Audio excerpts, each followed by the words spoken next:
What comprises a Western, you get a wide variety of answers that includes many things, such as cowboys, Indians, saloons, standoffs, guns, and lonely hermits.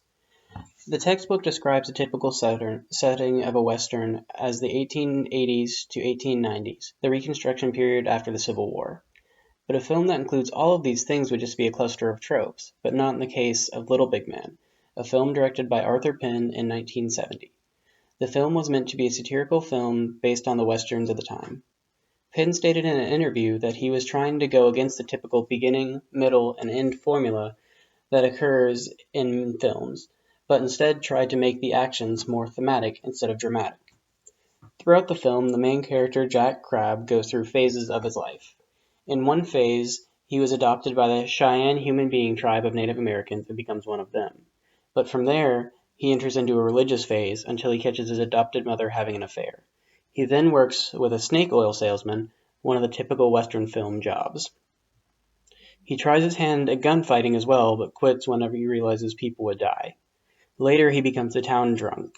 For the rest of the film, he alternates between being a member of Custer's army and returning back to his native tribe. Well, what's your answer, Mule Scout? General, you go down there.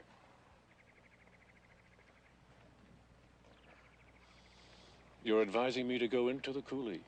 Yes, sir. There are no Indians there, I suppose. I didn't say that. There are thousands of Indians down there. And when they get done with you, there won't be nothing left but a greasy spot.